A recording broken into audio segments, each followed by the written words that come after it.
ఏది ఏమైనా ఎంతవరకైనా తెగిద్దాం. బీసీలకు స్థానిక సంస్థల్లో 42% రిజర్వేషన్లు దక్కించుకుందాం.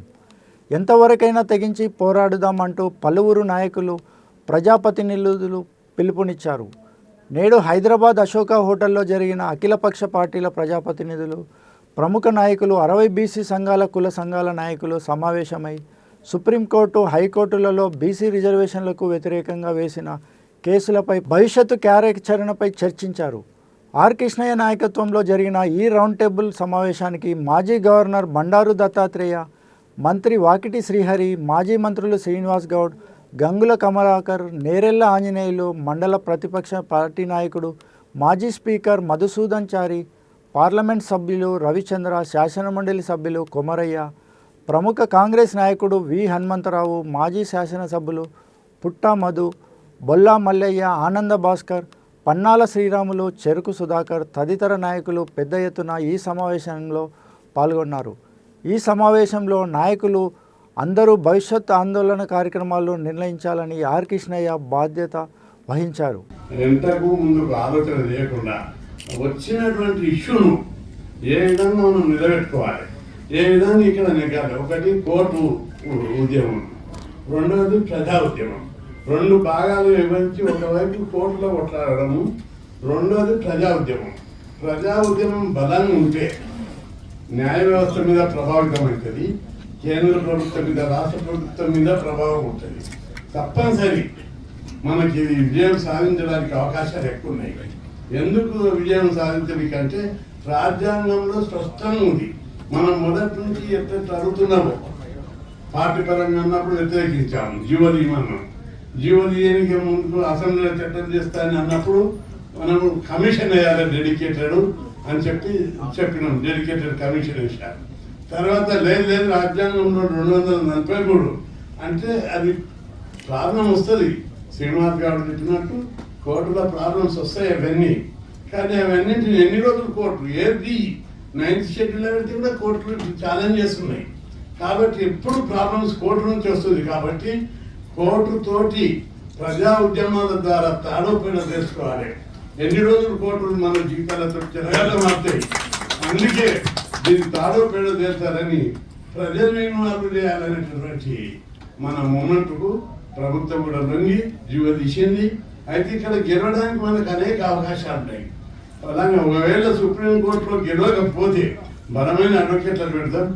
గెలవడానికి అవకాశం ఎట్లున్నాయంటే చట్టపరంగా అసెంబ్లీలో చట్టం చేశారు. రాజ్యాంగ పరంగా 243D6 ప్రకారం జీవో తీశారు. అది రాజ్యాంగంలో స్పష్టంగా ఉంది. దాని మీద బలమైన ఆర్గ్యుమెంట్ మనం పెట్టవలసినటువంటి అవసరం ఉంది. మూడవది న్యాయపరంగా కూడా చెల్లుబాటు అవుతుంది. సుప్రీంకోర్టు ఒక కేసుల మండల్ కమిషన్లో జనాభా ఉంటే, లెక్కలు పర్ఫెక్ట్ ఉంటే పెంచుకోవచ్చు అని ఒక జడ్జిమెంట్. అగ్రకులాలలోని ఈబీసీలకు, అగ్రకులాల్లోని పేదలకు 10% రిజర్వేషన్ పెట్టినప్పుడు అప్పుడు ఏమన్నది 50% సీలింగ్ అనేది అవుట్డేటెడ్. మంచిగా ఒక పేద చెప్పిన తీర్పు పరిస్థితులను బట్టి ఈ పర్సెంటేజ్ క్యాప్ పెంచుకోవచ్చు అని కూడా చెప్పింది. ఈ 2 పాయింట్ల మీద సుప్రీంకోర్టులో బలంగా వాదిస్తే కేసు గెలిచే అవకాశం ఉంటుంది. ఇవాళ గెలవలేదనుకుందాం. ప్రజా ఉద్యమాల ద్వారా రాజ్యాంగాన్ని 9th షెడ్యూల్ ఒకటి జరపదు, సాధారణ జరగాలి. ఎస్సీ ఎస్టీలకు జనాభా ప్రకారం అని ఒక క్లాస్ ఉంది. అట్లా బీసీలకు కూడా జనాభా ప్రకారం అంటే విద్య, ఉద్యోగాలు, లోకల్ బాడీ, చట్టసభలో కూడా రిజర్వేషన్లు వస్తాయి. శ్రీనివాస్ గారు ఛార్జ్ చేసిన ఒకటి, ప్రధానమంత్రి మేము అనేక సందర్భాల్లో మాట్లాడినప్పుడు చట్టసభల రిజర్వేషన్లు పెట్టాలంటే మీరు బాగా డిమాండ్ చేయండి, గొడవలు చేయండి అని ఒకరినే చెప్తున్నాడు. మీరు ఎక్కువ అమ్మాయినా అడగని అన్నం పెట్టారు. మీరు మంచి మూమెంట్ చేయండి, తప్పనిసరి మేము పరిశీలిస్తామనే మాట మాట్లాడారు. కాబట్టి ఇది ప్రతిపాదికగా స్థానిక ఎక్కడో దగ్గర స్టార్ట్ కావాలి. మహారాష్ట్రలో స్టార్ట్ కాదు, మధ్యప్రదేశ్లో స్టార్ట్ కాదు, యూపీ బిహార్లో కాస్ట్ వైజ్గా స్టార్ట్ అవుతాయి. బలమైన బీసీ వాదం మన దగ్గర ఉంది.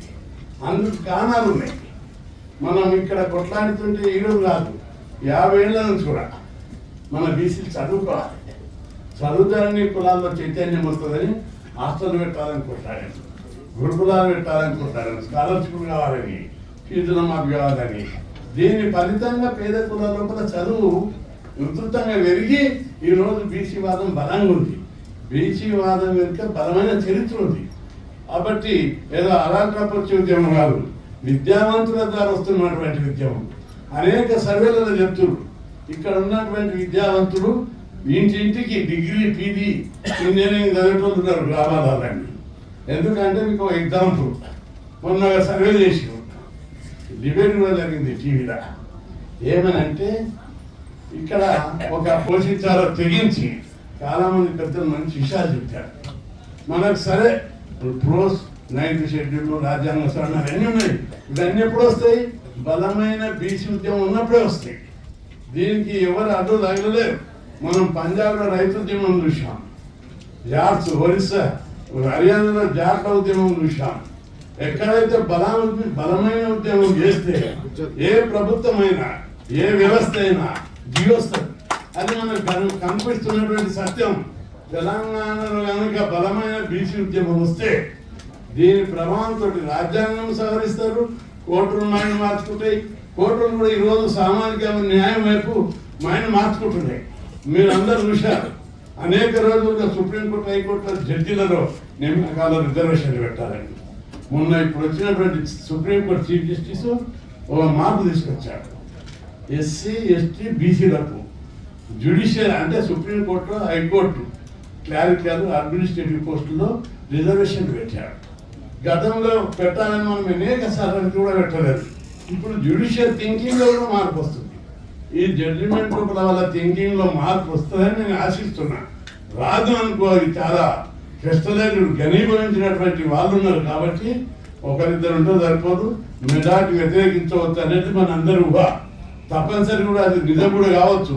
అట్లాంటప్పుడు వాళ్ళందరినీ మనం అందరం ఉద్యమాల ద్వారా చేర్చాలి.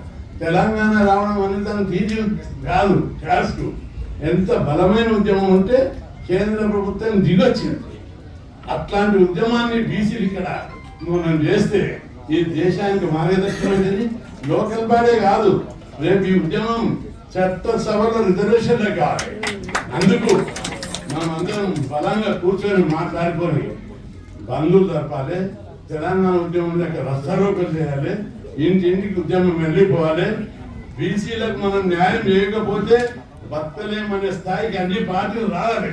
ఆ విధంగా బీసీలను మనం చైతన్యం చేయవలసినటువంటి బాధ్యత ఇది.